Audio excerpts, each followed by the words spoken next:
All right, you're good.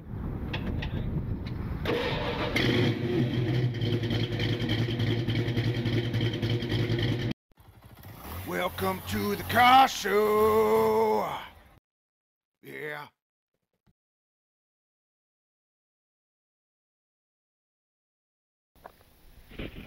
Okay, we are rolling. This is a 1964 Ford Falcon Futura.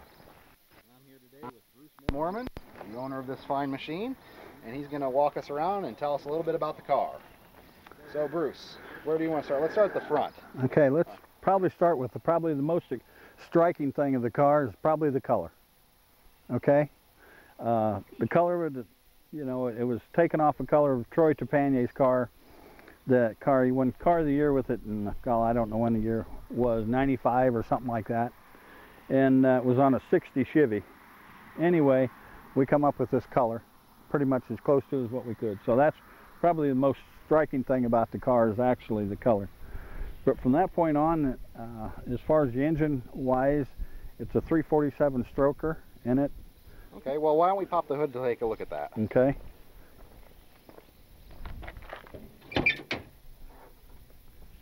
There it is. As you can see, it's got total control products as far as the bars across here and back through there. And then we've got Willwood master cylinders on it. And then we've got Eddie Motorsports hood hinges on it.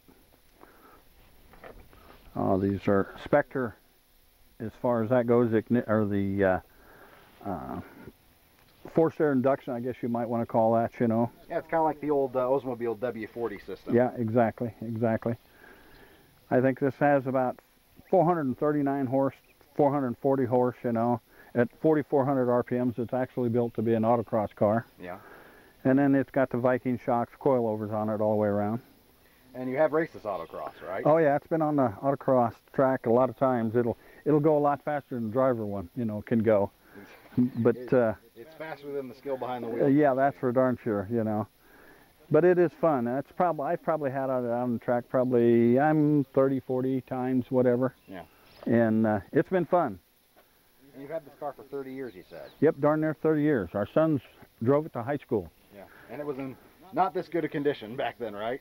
Oh, no, not quite. I mean, it was a silver blue, and it had a big rust hole here, and there was the back seat had been on fire, and then, you know, and every week they'd bring it home, had a 302 in it, and which I still have now, and it's at home, and it's built.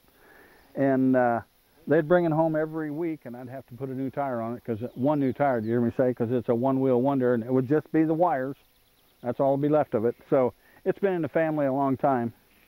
And then this time since I've rebuilt it, it's got about almost 26,000 miles on the body and the engine since I've had it. You know, it's a new motor from Prestige Motorsports, and I absolutely love it. It puts a smile on my face just like the very first day I put that engine in there.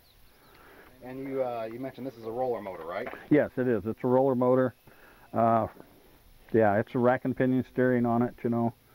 So everything, it makes it pretty darn nice. And yeah, you can run modern oils in it and not have to worry so much about burning a cam out of it. Yeah, most of the time, yeah. But we pretty much run Rotella. Yep. You know. Yep, it's good oil. It's very good oil. I was really shocked when they told me. They said, run the Rotella, and so that's what I put in it. And as you can see, all these heat clamps in here, man, I can't believe just how good those things work.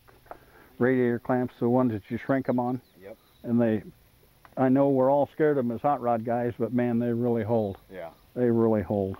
Now, let's talk about the rest of the drivetrain for a minute. What's behind the motor? Okay, it's a Tremec 5-speed, or TKO. And it's a 5-speed. It has a full Cavalier clutch, 28 bounce flywheel, and 5-speed. That's the nice thing about it. That's so much fun, and we've actually moved the shifter ahead. I was going to have it, I wasn't going to put a console in it, so I moved as far ahead like what I could when you'd put a bench seat. Well, since then I've changed and I've put the buckets in it, and I wished I'd have left it to the back, but oh well. It makes it interesting this way, and it looks pretty good, and it shifts nice. So, and then we also have 2.5-inch exhaust all the way out the back, thrush mufflers on it. Most guys say, what kind of mufflers do you have? Well, they're thrush, and they're stainless steel, and they look pretty good. And the Iowa Muffler and Brakes put on the muffler system for me, or the exhaust system, and it's gorgeous the way it is underneath there. And then it also has it's got a height suspension underneath it, 4-length. And Mike Ellsbury, a cousin of mine, actually kind of redesigned it so we could get more width and everything on it. And I mean, it's got 5 different positions on the up and down, and it's got 3 on the inner, so we can, or 4 on the inner, so we can change the inside of the shocks, different angles the way they're set. And oh, it's just unreal. And you got Foose rims, it looks like, on there. Yeah, I do have Foose rims and Willwood brakes, and they're the 14-inch brakes. And they're almost 10-inch rims on the front, 9.5, and then there's 11s on the rear, and they're 18s all the way around. The tires are a 285, I'm sure that's what it is on the rear. I couldn't get anything any bigger. Even I did tub it. We put a 2-inch tub in it. Yeah, I'm looking at the rear. You are about at the max you can do, aren't you? Yep. And if the inside, I don't, you know, you feel up on top there, you could probably get a little bit more, but let's face it, if you're going to pound it and you're going to come into the corners hard and have fun with it, you don't want to be rubbing the wheel wells at all. No. Yep. And it's nothing for us, my wife and I, to get in this thing and take off and go 1,000 miles in a weekend. Yeah. Or 2 years ago, we took off and went cruise the coast, but we went to 14 different states before we got there. So we put like 4,600 miles on in between 44 and 4,600 miles on 14 days. Yeah. You know, so it's a fun car. It's a driver, and it does have tilt wheel. Seats lay all the way back. Well, let's pop open the. I'll go around to the other side here, and you can pop open. Okay. Take a good look at that interior. As you can see, the console. I built the console myself, and when you sit down in the seat, you can actually, the gauges point right at you. You know, they're just perfect, and even a big guy can get in here and sit down and put the seat all the way back and have plenty of room. Yeah. You know, and then he's got a lot of height. And the wheel, tilt wheel, and I did it, steering column. This is kind of this is the very first investment that we bought for the car. I should say my wife bought for the car for me. It was a Grant steering wheel, $49. Yep. Okay. Since then, she's actually bought me another steering wheel, or a couple other steering wheels, and it's just hard for me to pull this one off. Yeah, I've got, just because, you know, how many wives are usually all for you building a hot rod and this kind of stuff, and that's why this wheel's still on here, even though she says, I think it's time to put it on the wall and put one of your new ones on. So, you know, as you can see, I haven't done it yet. Yeah. Well, it's a rare find to find a woman who will appreciate your toys. Oh yeah, she does. She just really does. Kind of, it makes it a whole lot easier. I've always liked it, but it sure makes it a heck of a lot easier and not have to beg for forgiveness after you've already bought it. Exactly. Now, you've done some tricks to the interior besides that. Let's talk about that console for a minute. Mm-hmm. Now that's a one piece. You said you made it yourself. I made it myself. It's I made it out of, I used a Craig jig, and I formed it all up, and then I covered it with the fleece, and then I fiberglassed it. And all these up here, they were kind of floating in midair, so I'd run strings in behind it, thread it down, and staple it down here so I could get it so it'd form back how I wanted it. And then I would cover it up and then painted it, and then it's got an opening here and one back here, you know, that you can open, and you can actually put a almost, well, you can put a full beer in here and shut your lid, or your pop, whichever. I suppose your pop, huh? Yeah, exactly. And then the waterfall come down through here, and this is something that I've been thinking about because I like the Thunderbird interiors. Yeah. And I just kind of wanted to mimic that. Yeah, I kind of second generation Thunderbird. Yep. And then if you look at this is kind of the beak of the. I'll do a picture of the door here. Of the Falcon. Yep. So you got the whole Falcon motif kind of. Yeah, and it kind of runs in through the trunk is exactly the same way. Yep. We'll take a look at that in a second. Now this is a Futura, obviously, so this is the slightly upscale. Yeah, this was an upscale car, believe it or not. Yep. Despite its bad condition when you got it, it was an upscale. Yeah. Now you changed the trim in here a little bit too on the dash, didn't you? Well, what I did is I sent that off and had it plastic chromed. Yeah. And you go to the right place and they can sure make it look good. Yeah. And some of the places I've shipped it off before, and it's come back and it was more of a gold chrome. Yeah. And there was an outfit, I think they're out of. Kind of looks more nickel than chrome. Yeah. Yeah, some of them do, you know. But this I ask about it, you know, and I used to have a lot of their cards, but I don't have them so much anymore. Yeah. Well, let's. You were talking about the trunk. Let's take a look back there. I guess I didn't. It has a good stereo system in it also. It has, I'm trying to think what it is. I know it's got all infinity speakers and amps. I think there's about 1,000 watts. And then all that is back up underneath here. And as you can see, this is the same trim that comes down the side of the car. And there again, the Falcon motif comes all the way through in the back there. So we can still bring our, you know, when we take off and go, we can still put our batteries over here, and this is a compartment over here. It has waxes and oils and this kind of stuff that you know you need. Like I say, up there is the amps and the speakers, and so we can still put our luggage in there and take off and go. Yeah, and you said, like you said, you've done 1,000 miles in a weekend with it. Oh yeah, lots of times, a lot of times. And some of the times they're not easy. Sometimes we're running pretty hard. Yeah. Oh yeah. Well, out here you've given it some gas on the way out here. And then the rear end, I don't know if I got much into the rear end on it before we. The rear end is a quick performance rear end. Yep. And I mean, I would say it was the best asset to, you know, to have this put on, man. It's been awesome. Yeah. 35 splined axle, big bearings. I just can't even tell you, without the sheet, I can't even tell you as much about it, because it's one of the best. And Quick Performance is local to us here, for the people out there who don't know where we're located. We're in central Iowa, and they are just about 15 miles away from where Bruce lives. So yeah, about 17, yeah, they come over actually one night and helped me put it in. Yeah. You know, that's awesome for a store. One of the men come over, and of course him and I kind of hung out, you know, that night, had a good time, but he comes over and puts it in or help me, you know, and he helps an old guy is what he did. Old hot rodder. Yeah. Well, this is not factory. Oh, no, I forgot that. Yes, I forgot to mention anything about the spoiler. This is something that Mike Ellsbury, a cousin of mine, did. We talked about a spoiler and talked about it, and I said I wanted something different. And then he told me that he cut this out, and which is just perfect because it just fits the car. Yeah. We wanted something when we did it so it doesn't stick out, but yet you have to look at what you're going to look at and go, wow, I like it. It's subtle, sort of like the old first generation Camaros had that little lip spoiler on the back. Yep. And if you look at the bumpers are exactly the same way. They've all been pulled in tight. You hear of Chip Foose, you know, doing that all. Well, that's exactly what we did here. Of course, we did it 4 years ago, but Chip's been doing it for a long time anyway. But and then underneath the engine compartment, that's something I didn't point out, that all, like, if you put this one side by side to another Falcon, and you come up here and you look at all this stuff across through here, you know, and the way that's all finished out, you go, wow. Yeah. Because the next one's, you see all the spot welds down through there, and then there's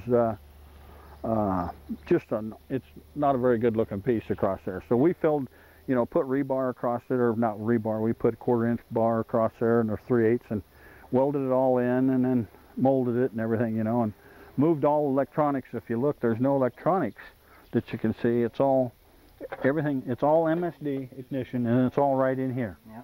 Okay? All hidden behind that panel. Yeah, all behind that panel. You just, there's one screw, 2 screws actually, and that panel comes right off, and all your ignition and all that is everything there.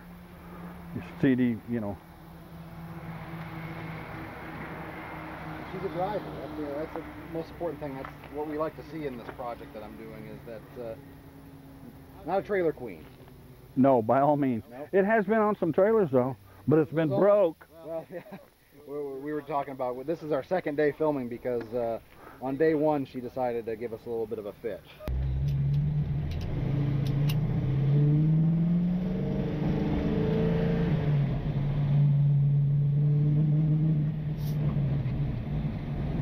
Come on. Paper locky? Yeah. Come on, you pig.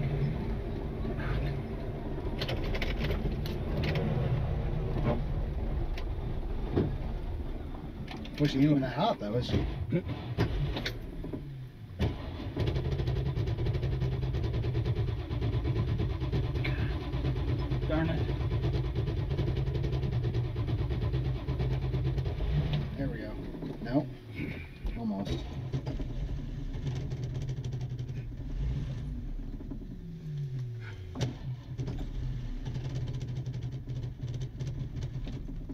God darn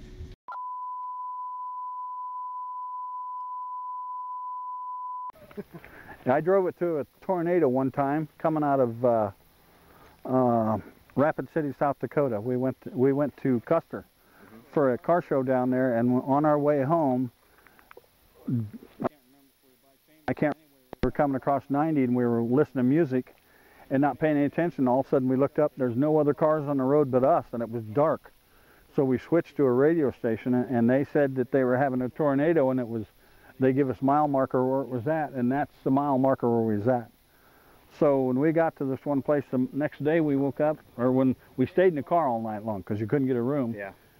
There was straw and hay and stuff stuck in here and turned around, bent and turned back, and the radiator was all full. And when we were going across there, it looked like snow coming at us. I'm going, what the heck? But that's what it was. And it didn't, believe it or not, it didn't scratch it, because we went to, I blew most of that stuff out. We went to another car show in Iowa on our way home. Yep. Yeah, so we just... She's been through the ringer and she still looks good for it. She still does. Yeah, and it's so much fun to drive. That's the best thing about it, you know? Yeah. And mostly reliable. Yeah, and I would say most cases, yeah. Anytime you can take off and go 3,500 miles or 4,500 miles and not have a little bit of a hiccup in something like this, you're doing real good. Yeah. I mean, yeah, it's not like some of the rat rods where, you know, you go 30 miles down the road and you're overheating the minute you stop. Yeah, that's right. So there's a lot of that. She stays cool, and she, we've probably had it, between 2 days, probably put about 25, 30 miles on it, and she's a fun ride. She is a fun ride indeed. Pretty darn smooth, too, you know. You can stretch out in the seat. You've had several offers to buy this, too, haven't you? Oh, yeah, I've had some offers to buy it. My wife keeps bringing up to me that, you know, we really can't afford to sell it. Yeah, because I'm going to have to build another one. Yeah, and just finding one of these to build would cost you a pretty penny, because you bought this almost 30 years ago. Yep. And, you said you got 2 cars for what, $500? 2 cars. This one, a 64 Falcon, and a 64 Fairlane 500 Sport Coupe. Yeah. For $500. Yep. Nowadays you'd probably have to spend $5 or $6 grand to find one. Oh yeah. Yep. That's right. Especially that Fairlane Sport Coupe, man. It had a gyromatic in the trunk and Sanders in the back. I mean, it was a patrol car. Yeah. It was hypo engine in it and everything. I wish I'd have never gonna let go of that one, but you know, I didn't know that much about it at that time. After I let go of it, the guy that bought it told me all about it, and he knew everything about it. Yeah. You know. And you've actually run into the old owner of this car once, you said. Oh yeah, it was kind of. I'd had the old drum brakes on it. You guys know that every time when you're driving a car with drum brakes on, you really don't know if you're going to go this way, that way, or if you're going to go straight ahead. Well, or if you're going to stop at all. Or if you're going to stop at all. Well, this one particular time I was down in Des Moines, and it pushed me right up over the curb, and I looked up and there was an auto zone or something like that, and I had just put brakes on it or redone the wheel cylinders probably a week before at best. And the guy before me had done it too. So anyway, I said, heck with it, I'm whipping in here and I'm going to have them all put all brand new brakes on this car. And I just pulled it in, and this young guy comes up to me and he goes, man, he said, I used to have one look just like that. He said, but man, he said, I had a lot of fun with that car. And I said, oh yeah? And then he got to telling me more. He said it was his grandmother's car, and he said that had a 6-cylinder in it. And he said him and his buddies had it out one night and burnt the back seat up, threw a cigarette back there and burned it up. And I said, oh. This car here, when I bought it, had the back seat had been burned up in it. Didn't know how, but it had been burned up.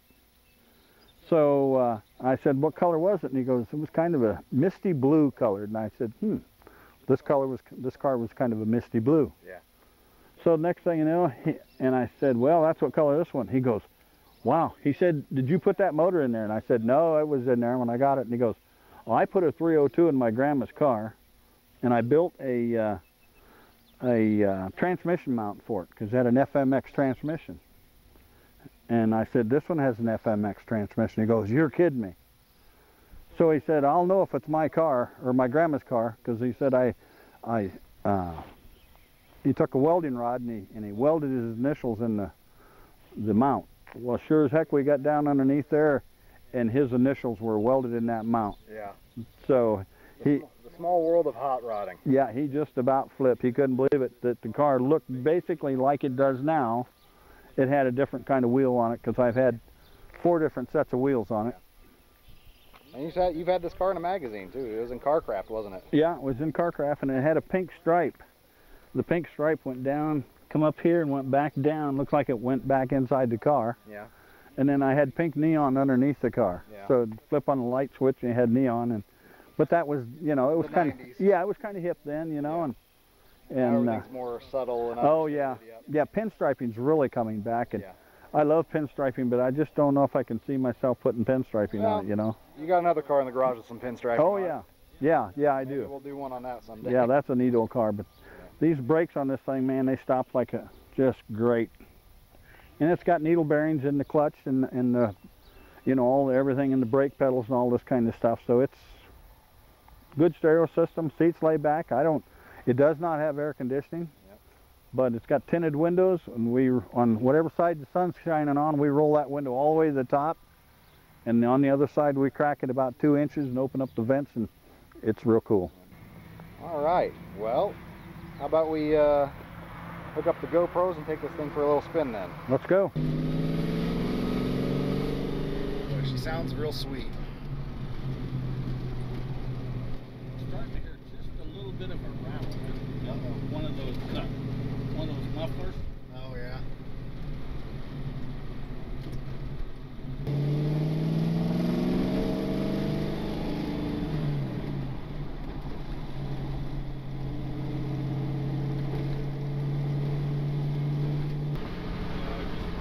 Drives so nice.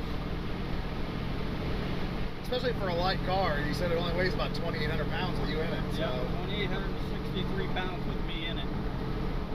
Usually when you have a light car like that, they ride a little bit like a lumber wagon. Yeah. Yeah, I thought if anybody be, and plus the seats are lower too, Yeah. you know? So they're not up, because look how much room you got between your head. You wear a 10-gallon hat. Yeah. Almost. Yeah, the training works just perfect, you know, downshift, upshift.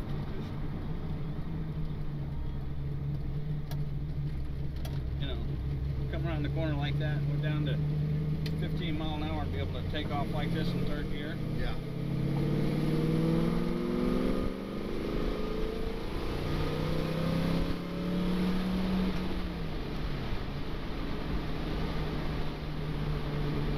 It's a lot, it's so much fun, I just can't. You can't help but keep your foot in it. And, Oh yeah. I just, you know. that keeps you from selling it too. Oh yeah. That's why I've struggled. I've thought about selling that Monte Carlo a couple times just because it's no fun to drive. Yeah. There's an old Ford or something sitting there. White one. Oh, that's it.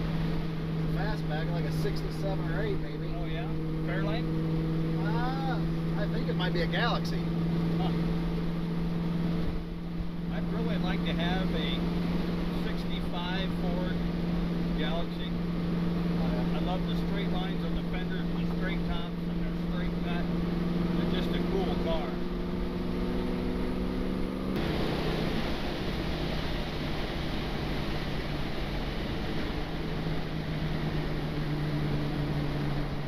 Yeah, I've just about got the perfect combination. It's got 350 rear end in it, 350 gears, you know. Yeah. And they're Kodiak gears, and it's that True Track. I think it's the True Track Posse. And I just, that fabricated housing back there, it looks massive. You look at it. Yeah. I noticed that when we were under it.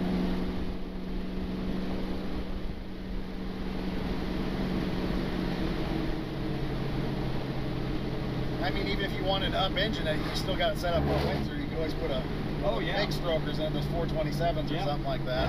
You know, I said at one time, I said, yeah, this has got plenty enough power, which it really does. Yeah. But then you get used to it and you're like, man, I want to go a little faster. You know, and I thought about calling him up, and now he's making, you know, 625 horsepower. Yeah. 427s. Yeah. You know? God, I mean.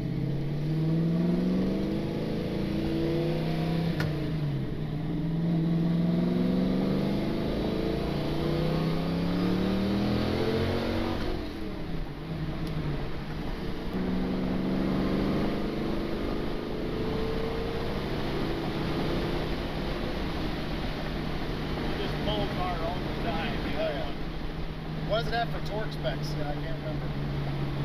It's Probably 380, 390, somewhere in there. no. That's more than that? No, yeah,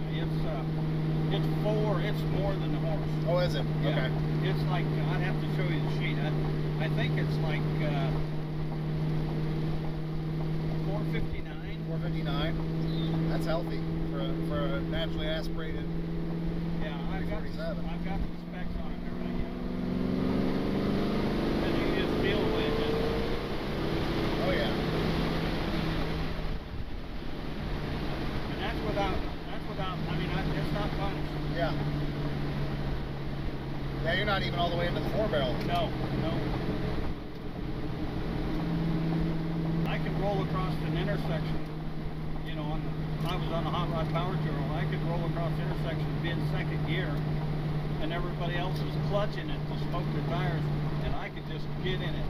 You get it to break and loose. just break them loose and smoke them. And I had all kinds of guys that come over to me and they'd say, man, that is so cool to see a car that can just break them loose and smoke them without jumping the clutch or anything like that. You just get on it and just wow.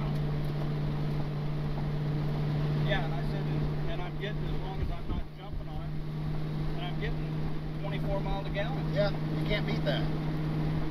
And you can still run it on bump gas. Yep. You know, I don't put anything less than 91 in it. Yeah.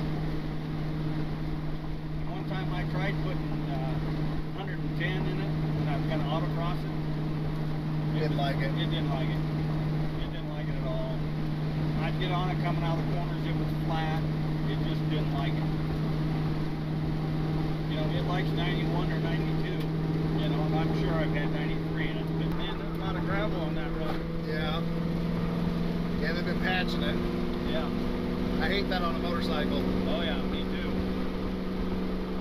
I do too on a bike. Or when they're re-graveling the shoulders and you always manage to dump something right in the curve for you. Yeah, nice of it.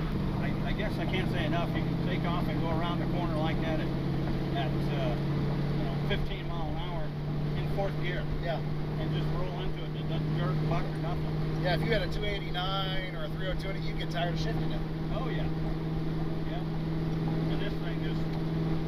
You don't have to lug, it doesn't lug. Yeah, it just doesn't, and you're not lugging it. No. You know?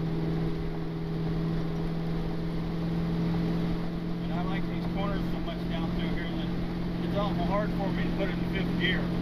And it's so well mannered too. Yeah. Because the suspension is all sorted out.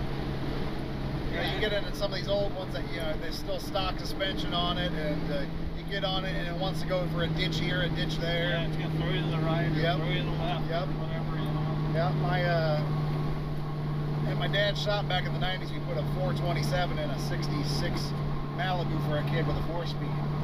And it had a small block 4-speed in it before, and he ended up in a ditch the first day. Because he, you know, stock suspension front and back, Oh, you know. yeah. I'm not even sure it was a positive. Spent all the money on the body and interior and a motor and tranny and didn't do anything else. Yeah, the car couldn't control it, couldn't Nope. handle it. No. I think the only thing he did with the suspension is he put, you know, the springs are different when you put a big block in it. He put the big block springs in so it wouldn't be sagging in the front, and that's about it. Yeah, you know, it makes a difference when you have the whole thing, man. It makes a total car. That's why, you know, when I thought this guy offered me $71,000, it was $71,000. Yeah. When he offered that to me, I thought, man, that's killer money. Yeah. You know? But you got 3 decades and you said about 40 or so in it. Yeah. 40 of hard cash in it, yeah. So that's why it made me think, you know, I've got a completely all-around full car that you can take it anywhere. Yeah, you can take this to California. Oh yeah, yeah. We can do it this afternoon. Yeah. Yeah, that's how confident I am in it.